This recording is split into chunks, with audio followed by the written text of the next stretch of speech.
But we're going to introduce something a little bit different here, guys. So we are now going to shift over and we're going to start our legendary wrestler of the week. We're going to be doing from now on. And basically, we're just going to be highlighting a legendary wrestler. You know, some you may know, some you may not know, some you may not know everything about, but just to kind of, give you guys a little bit more information, help you connect with some of the people from the past of professional wrestling. To be But considered a legendary wrestler, you just have to no longer be an active wrestler. You could have stopped last week, last year, 10 years ago, 40 years ago. You just have to not be an active wrestler. so we are going to pay homage to those that have us watching wrestling to this day. And number one on the list happens to be one of the most iconic characters in all of professional wrestling, The Undertaker. Now you can, if you've been paying attention, he's no longer The Undertaker, he's Mark Calloway. But let's see, The Undertaker debut in November of 1990? Survivor Series? Well, that's when The Undertaker did, but his wrestling career actually began in Mm, 1987. yep. So he worked for World Class Championship Wrestling, WCW, briefly before he joined the WWF in 1990. So some of the names that he's had in the past, just to some of them are ridiculous, but we're just gonna go through them. So Kane the Undertaker, because he originally was called Kane the Undertaker in WWE when he first with WWF at the time when he first got there. He's also been known as Commando, Boris Drago, Mark Callis, Mean Mark Callis, Mean Mark, Dice Morgan, and this is where it gets even worse: the Master of Pain, the Punisher, Texas Red Jack, and of course the Undertaker. Do you want to throw that in there?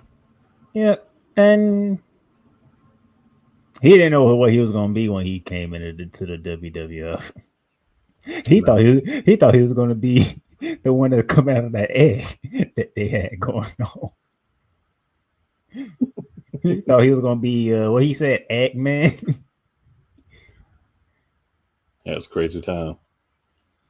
That's when they was doing the cartoonish characters Yeah, under Vinnie Mac.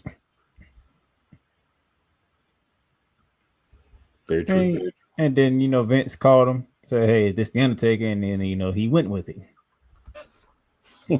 because he didn't have to worry about coming out of that egg. Anything that not get come out of an egg, He I was would definitely go with. he was going to take regardless. As long as it didn't involve him coming out of there, he was going to take. Mm-hmm. Like, called him the Undertaker. He ran with it, and that's to see how he was able to change the character throughout his career.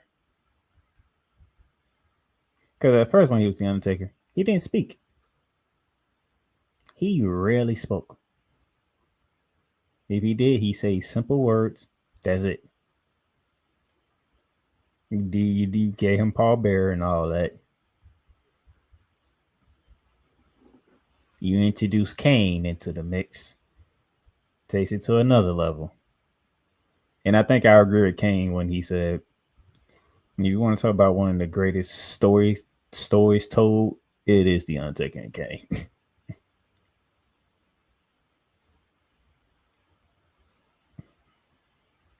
Just their characters themselves and the longevity of them two had, and then when they came together as brothers in destruction, it is all work. It is all intertwined so well done.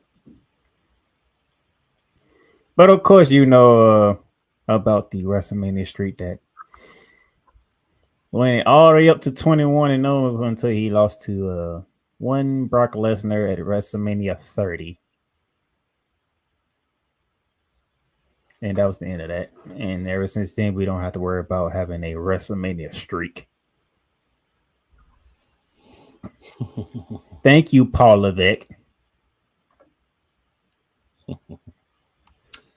Love it. Because you know why I said that. But man, Yes, I do. if I had to look at a stretch for The Undertaker, it is the 4 straight WrestleManias between Shawn Michaels and Triple H that was just unreal.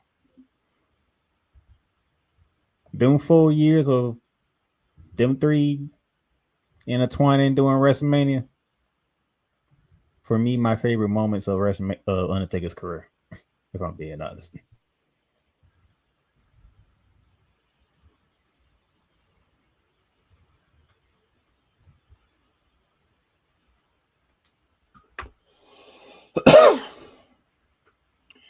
I liked a lot of Undertaker's matches. I would say, for me, it's just the fact that he had the longevity, that he kept the mystique. He changed a lot. You had the American Bad A and all those things, but you still got that base Undertaker. You still got some version of him. Still got the rest in peace, even when he was going to keep rolling, and all that. And we saw him gradually go back to the gimmick that kind of made him famous. So I loved what he did throughout the career. I loved all of his WrestleMania matches, even the loss to Brock Lesnar. I just felt that the streak shouldn't have ended. I'd have liked for him to just be able to continue and have that be something else that he had as a notch in his belt. A lot of people refused to lose to him, to beat him. They wanted to beat him. They refused. They was like, no, we're not ending the streak. But that jerk Brock Lesnar doesn't care.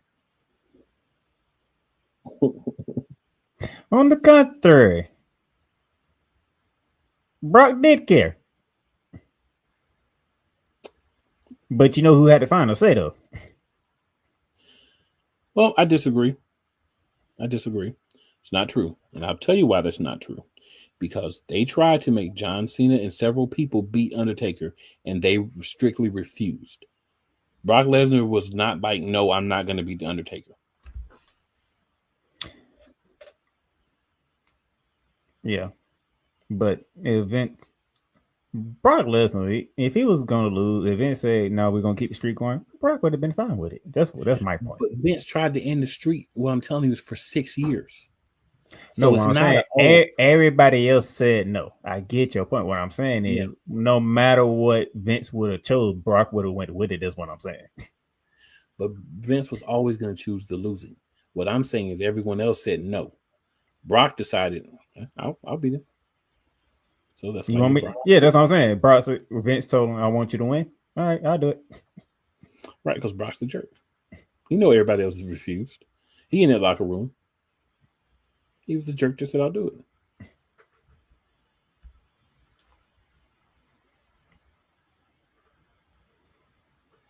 That's my story. I'm sticking to it. I know you sticking to it. That's why I ain't say nothing else.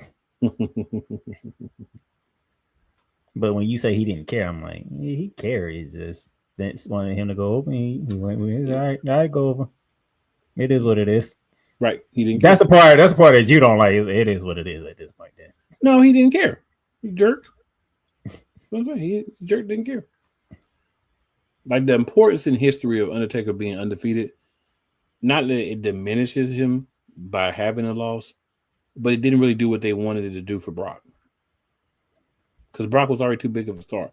If you were going to have somebody beat the Undertaker, it should have been a nobody. It should have been somebody that you were going to put the rocket on, the triple rocket, and push them straight to the top. Not somebody that was already there. And that's why Brock should have had the fortitude to say no. But he didn't. Because he didn't care, because he's a jerk.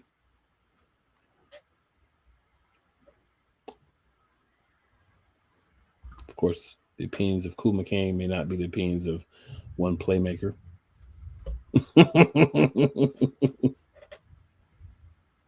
No, because actually, I actually watched some of the stuff the real stuff that they actually get with Brock Lesnar. I watched some of the stuff too. I was like, okay, so Brock Lesnar didn't mind losing to the Undertaker, but Vince made a call, so he went with Vince. All right. You just saying he didn't do what everybody else did. That's not what everybody else did, but I'm saying if you have a certain level of respect for an individual, which he should have had for the Undertaker, if you tell me like going against a veteran, right, that's undefeated, and say you're going to be the one to beat him, no, I'm not. We're not doing And to this. be honest with you, the fact that I remember that match so very well, I'm like, I said this. I said the streak is coming. I'm like, Undertaker do not look good at all in that match. It's just now, if there's the last couple of years, you really could have made the argument the streak should have been over. I mean, he did not look good at WrestleMania 30. There was some rough matches in there.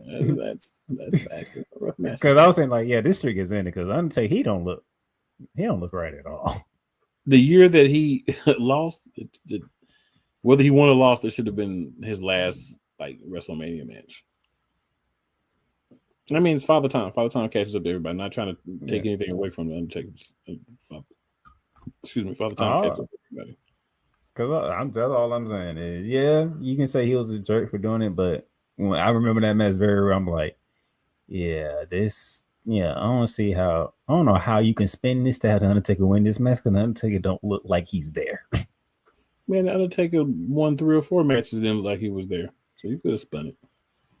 All you needed was him to get him in a Hell's Gate.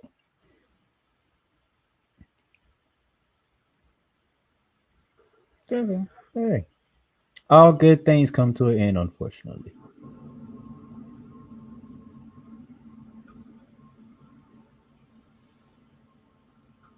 Beg to differ.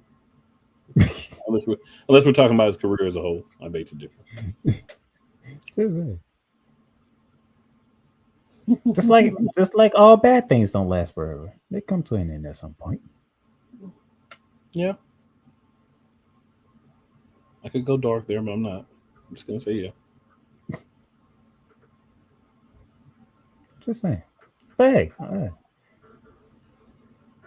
one thing is for sure. Nobody gets the respect in the professional wrestling rings like the Undertaker does. This is very true.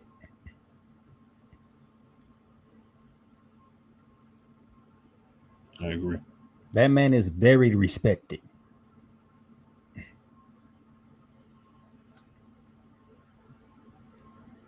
He's done a lot for the business. A lot of guys, the fact that he even had those last few matches in WWE, I think was just a testament to him wanting to do whatever he could to help the product because you could clearly see that he was past his prime. Heck, we can go to this past WrestleMania, the road to WrestleMania with NXT. You're giving your boy the rub on a couple of occasions. Yep. Which we did not see coming. He also gave it to Scott Steiner's nephew. Undertaker, all right, what's Undertaker gonna do? He coming to NXT. We gonna. Did Undertaker just give over for me the rub? Holy crap! I mean, in all fairness, he didn't have to give over Femi the rub. He didn't, but when he did, it made you think, who was that guy? Not for me. I already thought it was that guy. I've been told you. Yeah, I see Oba Femi coming but in when the Undertaker gives you that rub, it's different.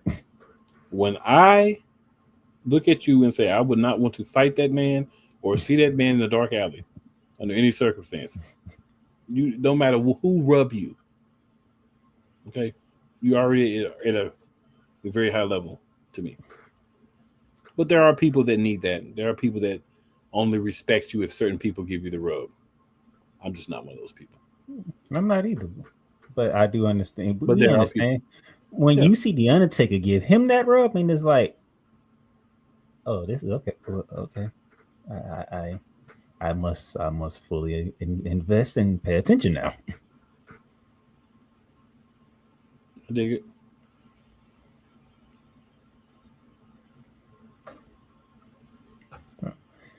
There you go.